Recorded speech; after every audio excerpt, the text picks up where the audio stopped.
As always, if you're watching this video, may peace and love be with you. I'm at work getting a little break, getting some vitamin D from the sun.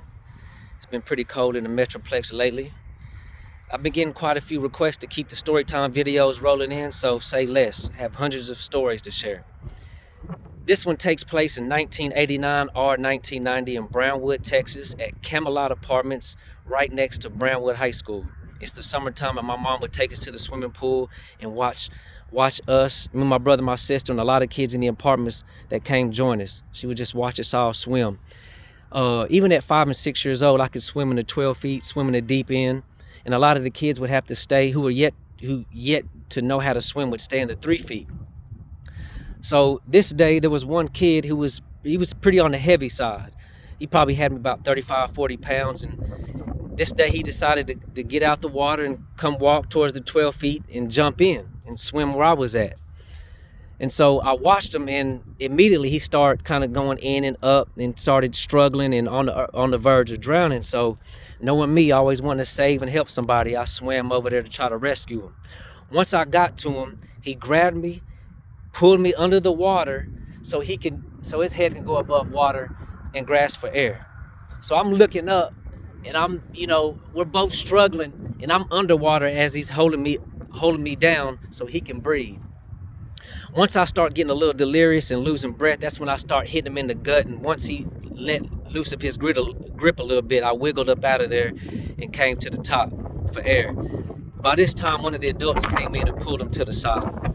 I've always thought about that story because later on in life, I always was on a positive movement. For the last 15, 20 years, I have many short films of positive messages, positive videos, books. I've led a couple healing missions where people have been healed from their illnesses and sicknesses. Not by me, that's by the grace of God. I was just the vessel to help assist them. And I've learned that out of 20 people, out of 10, 15, 20 people, one person may really take heed to what you're saying. And if you're on that path to positivity and in the betterment of people, my advice to you is know that you can't save everybody. You can't save everybody because everybody don't want to be saved. Another thing is, if you are on that path, my advice is to be the best version, the best example of what you're preaching. Another thing is to, once you plant that seed to the best of your abilities, leave it alone. Your job is done. The rest is up to them to water and manifest that seed so it can manifest. Another thing is that when I was being held below on the verge of drowning, I had to fight my way to the top to get to air. In life, we're going to have these struggles, these ups and downs, these peaks and valleys, and sometimes feeling like we're drowning. And we just got to keep fighting, keep pressing forward. Keep fighting, you eventually make it to where you need to be.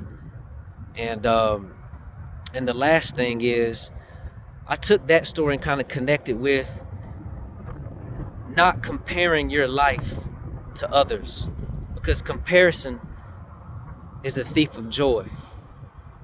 That kid wanted to swim where I was in the 12 feet. But in order to be 5 years old, I'm swimming in the deep end. I learned how to swim by being tossed in the water by my Uncle Chip, while my Aunt Collar was in the water, had to be there if I struggled. She had her hand under my stomach. That's how I learned to swim. But there's other people who have made, you might know somebody who made a lot of money, but there's something in them, or they went to school, or they took the proper steps and sacrifices to get to where they're at. Boxers, athletes, they went through the hard work and dedication to get to where they're at. So for much given, much is required. And if you're not at a place where you want to be yet, man, write it down, set a plan, and start putting that plan in motion and chip away at it. You don't ever need to compare your life to others, because we're all on our own different timeline. So that's the message this time. Peace and love.